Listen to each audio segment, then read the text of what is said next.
Yes, I hope, well, I know, I think this is something we all struggle with, is legacy code and actually maintaining our code.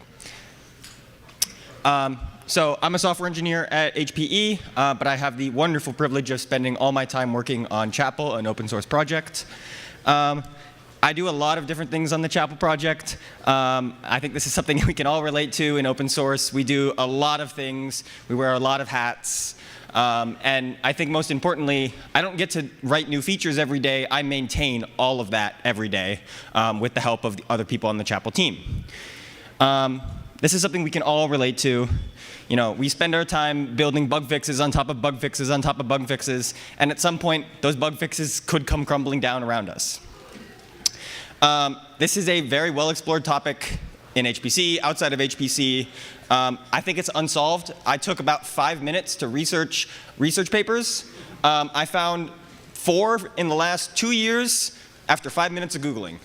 So I really did not put a lot of effort into finding papers.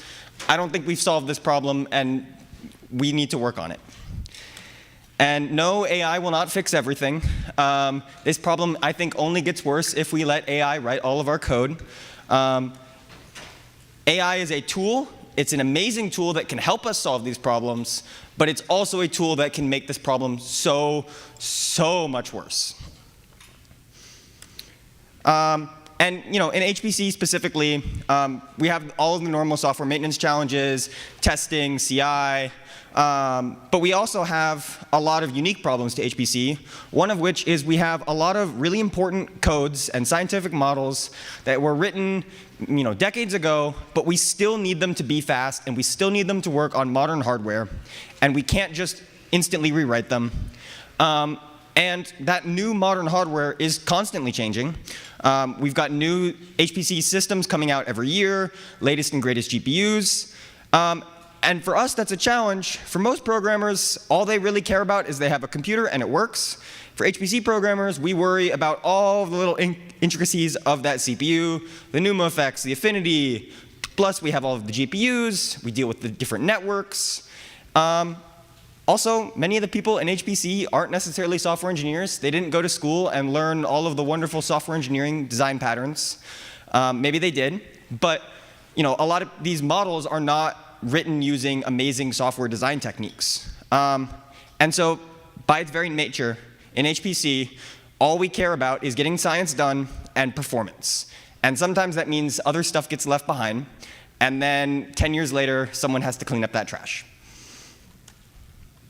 And testing is hard. I think this is getting better, especially with some of the talks I've heard earlier, like work being done at the U of O. But the hardware matters, and you know, access is really hard because these systems are expensive and they're unique. So of course, you know, I'm a Chapel developer. The answer is Chapel. Just rewrite all of your code in Chapel. You take this complex code on the bottom in shmem. There's the top code in Chapel, and everything gets instantly better, and look at this amazing performance. Problem solved. Right? You know, Chapel's a modern language. You use modern features. We've got a strong portability story, so you don't need to worry about all of those testing hardware issues. You just test on your laptop, and then you go to a real HPC system. We get out of the way of science. You know, you just express your algorithm, and you're done. You know, I wouldn't be doing my job if I didn't tell you that. Sadly, we live in the real world. We cannot rewrite everything in Chapel. Everything is not, you know, Goldilocks and all amazing like that. Some of the challenges for Chapel in an HPC world is that new language adoption is hard. There's a lot of barriers to entry. Again, people don't want to rewrite their code. They don't want to learn things new. And we have to work with what's already there. And legacy code wouldn't be legacy code if it was easy to rewrite. We would just rewrite it, and we would have new code. Automatically rewriting your code, or rewriting your code doesn't automatically make it better. I think there are some language communities that think that. That's not true. Stop lying to yourselves. And you know, even if you rewrite it in some new language that makes it better, you know, those same maintenance burdens shift from the user, which you know, they might still have those maintenance issues, but that just shifts to the maintainers of that abstraction. So a good abstraction takes away concerns from users and lets them do better work faster, but it also then shifts those concerns to the maintainers of that abstraction. Someone still has to maintain that. These problems, don't happen overnight. You don't write legacy code in one night. It just slowly kind of happens. Chapel has grown over 20 plus years, and there's still key code that we rely on that hasn't been touched since the beginning of the project. Now, that's fine. The code hasn't broken. It's still working. But the experts who wrote that code are no longer with the project. And so if it breaks, we have to figure out how to fix it. And because Chapel is a large and general purpose tool, like many large and general purpose tools, we have a lot of code, a lot of dependencies, which I'm going to talk a little bit more about, and a lot of complexity. Right? And because HPC is moving so fast, new requirements come in. Chapel was designed in a very different HPC world. You didn't have laptops with multi-core computers. There was no big GPUs in the data centers. And we had very different networks than what we're working with today. But for the most part, the language has stayed the same. The implementation has changed a lot. And so because the implementation keeps evolving, we keep building up kind of these Band-Aids over time to deal with. And they don't go away. You have to fix it. You have to design and refactor. And this is something that Chapel does and needs to keep doing, and other projects need to keep doing, is you need to look into the future and say, yeah, I'm going to have to deal with that in 10 years. Let me thank myself later and fix things right now. But also, in 10 years, I'm going to have to rewrite it anyways, right? Things will change. All of this kind of boils down to, we would like to do all of this, but it's really scary and it's really hard. Testing is so important. How do I validate my changes? How do I show progress to someone who's paying me money if I'm just rewriting the same things over and over and over again? How do I show them that I'm creating value? How do I even know that I'm rewriting the right things? Is this code that I'm rewriting actually that important to rewrite, or is it good enough?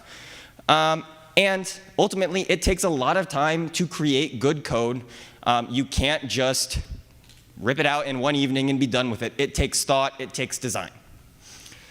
I'm going to talk about a couple of case studies in Chapel of some of our maintenance challenges I think maybe some people will be able to relate to, and then we'll kind of talk about some solutions. The Chapel runtime, this is a simplified model of what the Chapel runtime is like. Overall, it has a wonderful design. It's got a nice plug and play. But at every single layer, every single one of these boxes is a piece of code in the Chapel runtime that we have to maintain, and there's dependencies to that code. So for example, the GasNet piece, right? We have a GasNet interface that we have to maintain, but we also have a dependency on GasNet that we have to maintain. Every single one of these abstractions by itself is a good abstraction, but they're all different, which means if you want to know the entire Chapel runtime and be an expert, you need to be an expert in all of the abstractions. That's what comes over building this over time. That's the legacy code. Again, each individual one is good. As a whole, it's difficult to maintain.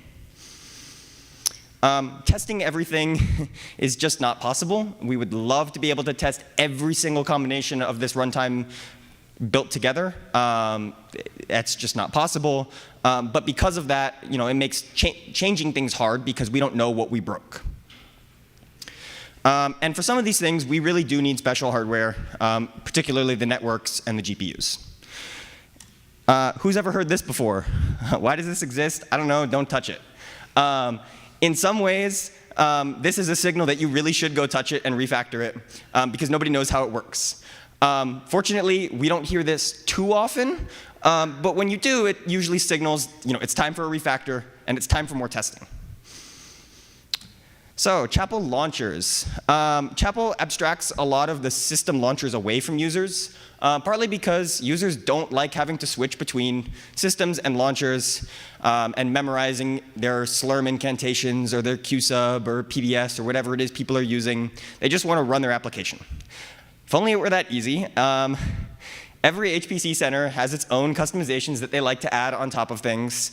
There's a different launcher to manage every single HPC center, which means we have to balance the user experience of those system launchers with our own maintenance, right? So we could make it work perfectly for every single user on each individual system. But that's a lot of maintenance work. On the other hand, we could just give them really, really broad defaults and make them kind of customized to their local installation.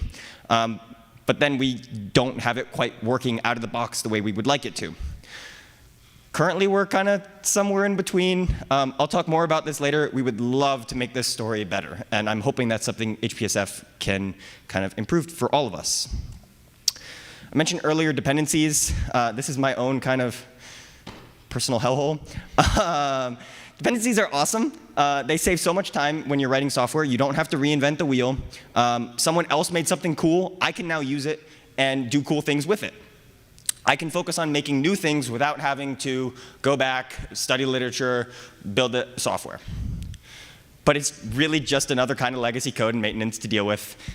You could get stuck on some ancient version because somebody broke the newer version. Your one version that you need doesn't work with another version, and you start getting into what is called dependency hell.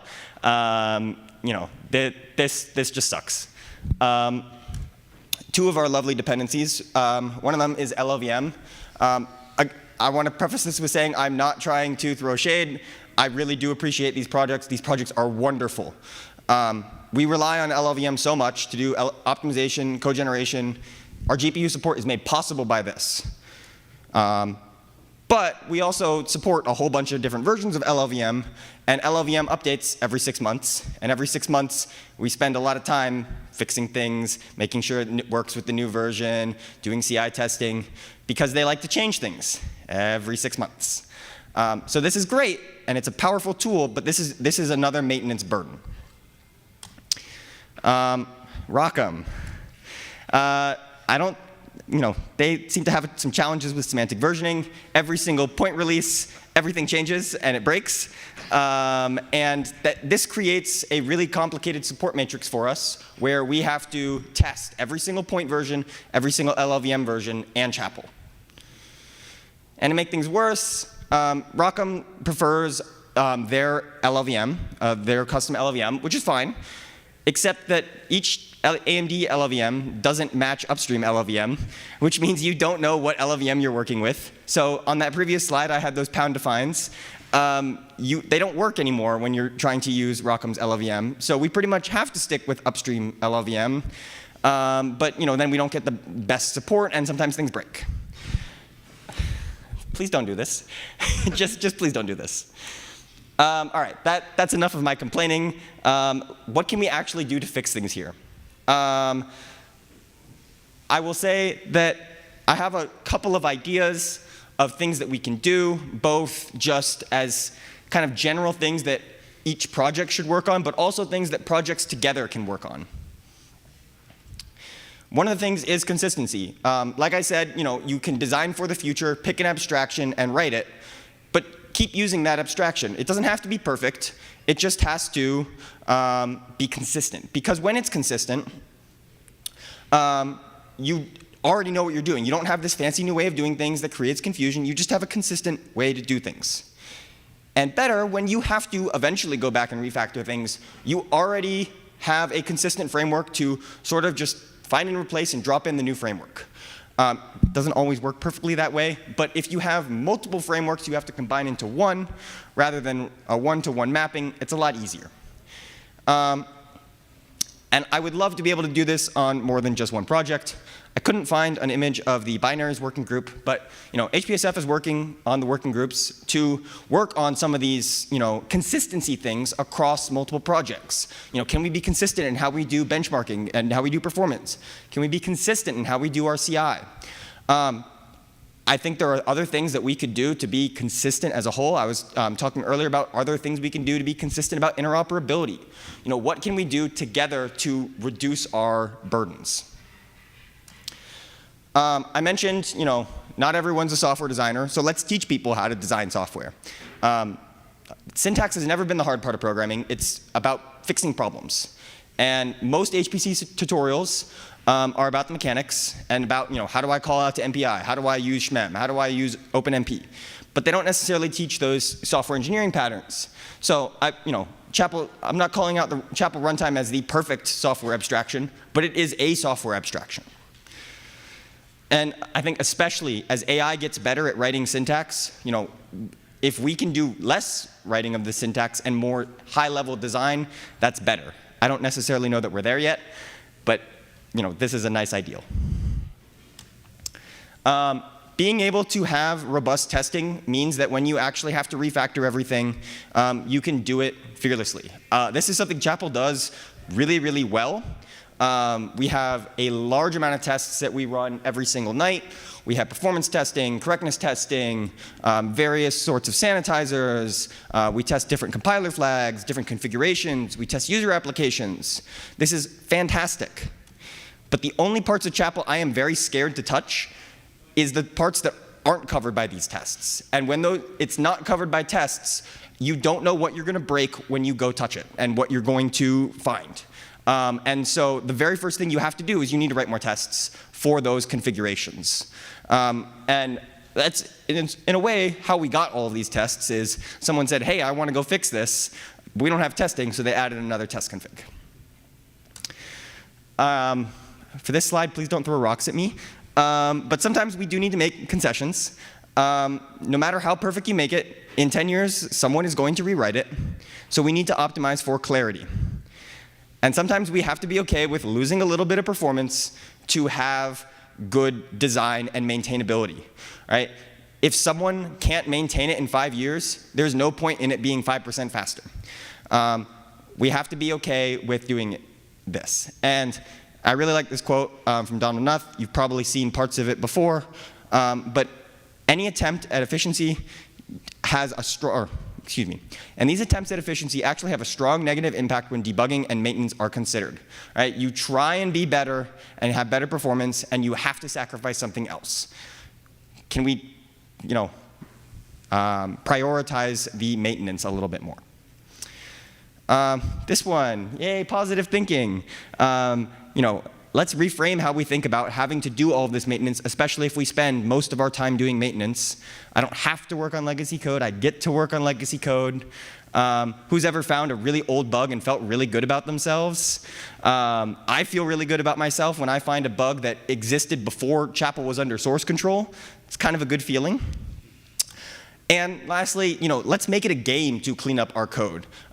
We ran this kind of project 2 years ago now, where we spent just a week going through our backlog and cleaning out old issues. And we made a game of it. We had leaderboards, we had awards, we had fun, graphs. And it was a fun game, and you could see as the week went on, more and more and more issues just got solved because everybody's trying to one-up each other and make it a fun game. This was a really successful thing that we did because who doesn't like to have fun and have a little competition? And lastly, how can we engage our community? We don't have to do this alone. We're all here as a part of HPSFCon. We can work together on this. A few things that maybe we could work on here. Can we have a single low-level network API? I think we were almost there with libfabric. It's got its own issues. Same thing with compilers. Can we have a one compiler backend that can do GPUs? Again, LLVM is just so close to being there with its own issues. Can we all agree on a good system launcher? I know that there's been some work, I think it's called Flux, and Slurm, and PBS, and QSub, and AppRun. Can we come together and say, no, we like this tool. Let's just stick to it and stop changing everything. And also, as we're trying to engage new users and new programmers, tagging things that are refactors as good first issues, we found to be a really good way to get people to kind of help us clean up our own code, because you don't need to fully understand the software stack to create new features or fix the bugs. You just need to kind of see a pattern and make a new pattern. And so it's a lot easier to refactor code than maybe write new features or bugs. I will give the one caveat to that as long as you have good testing to make sure it doesn't get broken. And so in the latest Chapel release, most of the PRs from non-core maintainers were maintenance related. So thank you to those people who did that, because that was fantastic. that is what I have for you today. I hope I got some of you all thinking about ways that you can improve the way that you handle maintenance in your code. And I would love to hear your feedback and questions. Thank you all very much.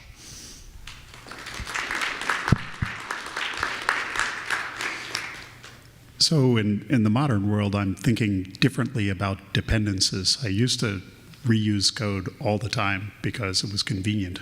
But we just had the first CVE report on our software because we relied on somebody else's YAML parsing package that didn't do something properly and could have been used to root a machine. And so I'm wondering whether in your cleanup, whether you're thinking about these things as well and trying to reduce dependencies on outside stuff, and whether we should maybe use agents to write our own stuff just so that we don't have to rely on things produced by who knows who. I think there's a really strong tension there between that security aspect and those kind of supply chain attacks of your dependencies. But even if you can use an AI agent to write it yourself and then you just have your own code that you have full security control over, you have to maintain that. Right? You have to spend your developer hours maintaining that tool rather than what somebody else has already written. And so yes, sure, you can rewrite it and you can get your AI to maintain it and do whatever you want with it. But I think that you're creating more work for yourself and you're spending less time on your core features. And I think what we really need to be looking for is, as a community, we have dependencies that we trust and that we work on together, and we just we have a blessed set of packages that we use. And I think that kind of merges the ground of we can share with each other our blessed packages without necessarily pulling in the whole world. We have 118 dependencies. It's a lot. We don't necessarily have that many dependencies of Chapel itself, but some of the tools certainly do. So as someone who also maintains 20-year-old legacy code bases, I feel a lot of the content in this presentation very heavily.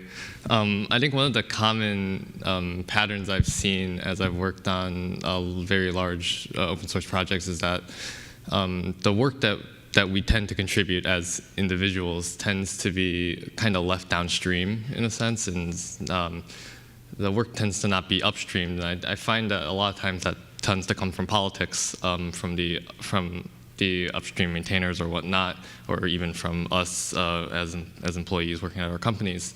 Do you have any, I wouldn't say advice or suggestions, but maybe do you have any beliefs as to how upstream projects can be better about accepting these contributions so that fragmentation doesn't occur in the first place? That's a really good question. I think, some of that actually comes down to the maintenance of if you have a new kind of thing downstream and you want to get it upstream, unless you're going to stick around to maintain that thing upstream, people don't want to take on that responsibility for you. And so I think that's one challenge to getting things upstream. I don't know that I have a great solution to fix. There's also, the kind of corporate tensions, which I think is how that AMD in upstream LLVM comes to be. It's corporate, it's monetary kind of things. I think the only way to kind of solve those sorts of things is with working with companies to make things better and make them realize that we are in pain and we want it to be better because we do want to use these wonderful downstream projects, but it's too fragmented. I don't think I totally answered your question, but I hope maybe that helped. I think it's something we all struggle with. So yeah. I like the way you framed paying off technical debt not only as a way of paying off technical debt, but also as a vehicle for generating new expertise and things that maybe no one who works on a project presently knows about. Could you weigh the relative importance of those two things as just having code that is now, has less technical debt versus having expertise in a particular feature that you didn't before? I think having being able to get that new expertise is essential to making new features. Because if you don't know what the existing code does, you don't know how to build on top of it to make new stuff. And so actually we are having this problem right now on the Chapel team as we try and add some dynamic loading support. The person who's going through and doing it is having to learn so much about the runtime to understand what's going on to be able to do all this dynamic loading. And so they are having to learn new experience and expertise to be able to make these new features. And in doing so, they are going along the way and refactoring and improving the runtime. And so I really do think those go hand in hand. Solving technical debt just to get expertise, I don't know that that's the best solution, but it is a really, really important byproduct. I have a practical question. I see your get in touch list there, right? Like Discord, discourse, email, GitHub issues, Gitter, Slack, Stack Overflow.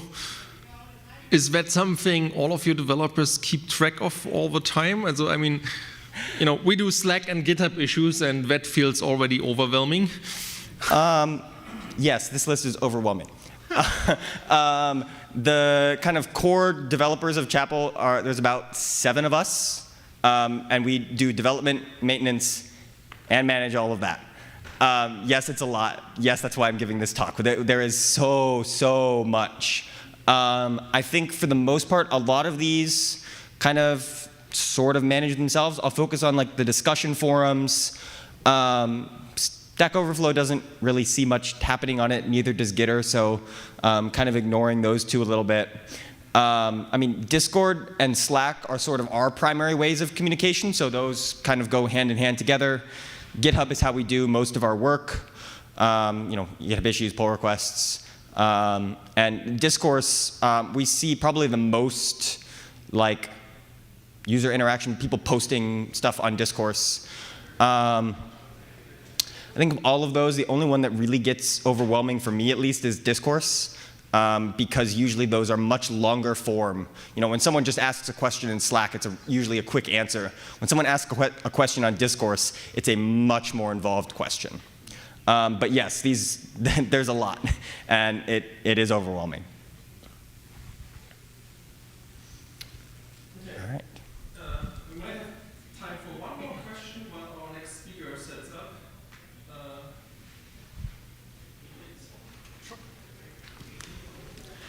Hello. Thank you so much for bringing up software patterns. As a trained software engineer who loves patterns and who loves architecture, it's always great to bring that up. Do you have any specific patterns that have been assisting you specifically in the HPC realm? I think, and I'm actually going to come off the stage and let the next speaker go. I think one of them is like I think that runtime that I showed, each individual component can be its own thing and work by itself. Individual pieces get slotted in and out. It's all done in C, so there's not super fancy like software techniques going behind the scenes. Most of it is done at build time, swapping in different shared libraries or static libraries, I guess. So it's not like a super fancy software design pattern, but it's simple and it's understandable and it works. So I don't know that I have a super fancy one that works the best. We like to keep it simple. Cool. Thank you all very much.